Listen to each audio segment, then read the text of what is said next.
Bon, vous avez noté que l'air est léger dans le studio d'Europe 1, c'est qu'il fait aussi un peu plus frais dehors. Vous avez survécu à la canicule, bravo. Ah oui Dimitri, j'ai survécu, mais je n'y serais jamais arrivée seule.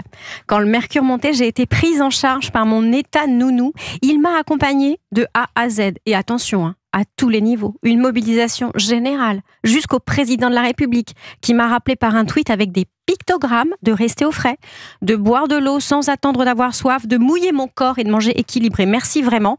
C'est ce qu'on attend d'un chef de l'État. L'info pratique au quotidien, plus prévenant encore que mon papa et ma maman. Coucou papa, coucou maman. Et puis, je savais qu'en cas de doute, je pouvais toujours appeler le numéro vert canicule info service. Si j'hésite, par exemple, sur la température de la douche, froide ou tiède, un coup de fil, c'est réglé. Vous avez une nouvelle Bible aussi dans la lutte contre la chaleur. Oui, c'est la découverte de mon été. Un site internet, vivreaveclachaleur.fr, gouvernemental, une mine d'or, le manuel des castors juniors de l'adaptation au réchauffement climatique. C'est tellement futé, j'ai tout lu de A à Z en louant Santé publique France qui a mis en ligne cette merveille. Est-ce que vous savez, Dimitri, que si vous observez la couleur de vos urines, vous pouvez savoir si vous avez assez bu? Ça, c'est une des astuces du site. Mais ça n'est pas tout. Le site m'a aussi fourni un mode d'emploi complet de l'usage de ma fenêtre par temps de canicule. Décidément. Si je l'ouvre le soir, je dois vérifier si elle est sécurisée avec des grilles au rez-de-chaussée.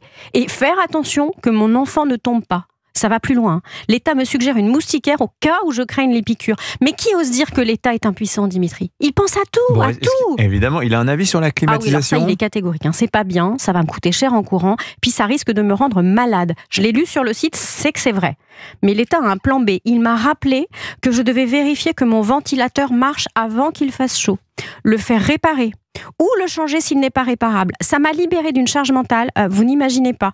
J'aurais jamais pensé à ça toute seule. Et puis, l'État voit loin pour moi. Je vous lis cette astuce brillante du site vivreaveclachaleur.fr.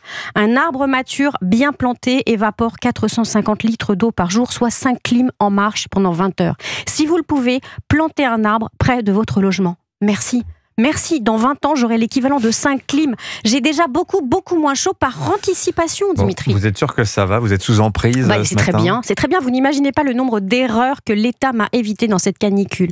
Le site de l'ADEME m'a épargné un drame. Si j'achète un ventilateur de plafond, je dois penser à vérifier qu'il ne descende pas trop bas par rapport à la taille des occupants du logement.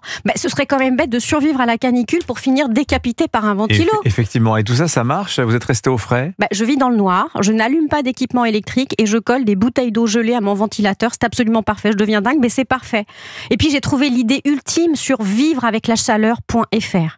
Je cite: si mes moyens financiers me le permettent, je peux louer pendant quelques jours un logement mieux isolé que le mien. Mais non, c'est vrai. Ça, oui, c'est vrai. C'est la technique Marie-Antoinette anti-canicule.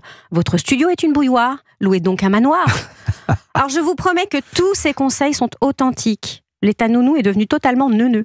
Et ça, c'était mon dernier voyage en Absurdie. Je l'ai fait dans mon propre pays. Voilà, magnifique. Bon, on vous retrouve à la rentrée, évidemment. Emmanuelle Ducrot, signature Europe 1. Merci à vous, 8h56.